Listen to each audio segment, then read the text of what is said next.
অনেক কথা শুনলাম। সত্যি বলতে আপনারা ছাড়া এই মানুষটা অপরিপূর্ণ।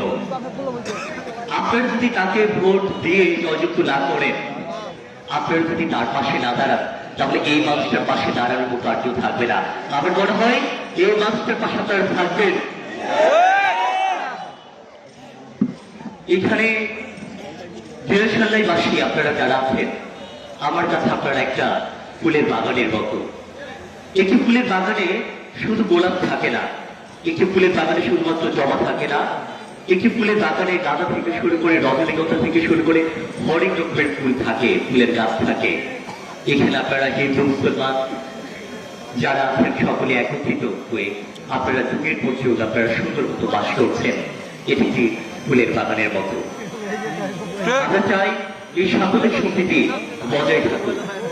মন্দিরে ঘন্টা বাজবে, শঙ্খ বাজবে, মসজিদে আজান হবে, মন্দিরে গির্জায় আপনার প্রার্থনা হবে এবং প্লেবনে আপনার প্রার্থনা হবে। আমরা সেরকম একটি বাংলাদেশ চাই। আমরা সেই হানাহানি রাজনীতি, আমরা সেই মারামারি খোলাখুলি রাজনীতি আর চাই না। আমরা দেখেছি অতীতে রাজার রাজার লড়াইয়ে আমাদের যারা প্রজা আছে আমাদেরকে কিন্তু ত্যাগ স্বীকার করতে হয়। রাজার রাজার লড়াইয়ে আমাদেরকে কিন্তু ত্যাগটা দিতে হয়। কিন্তু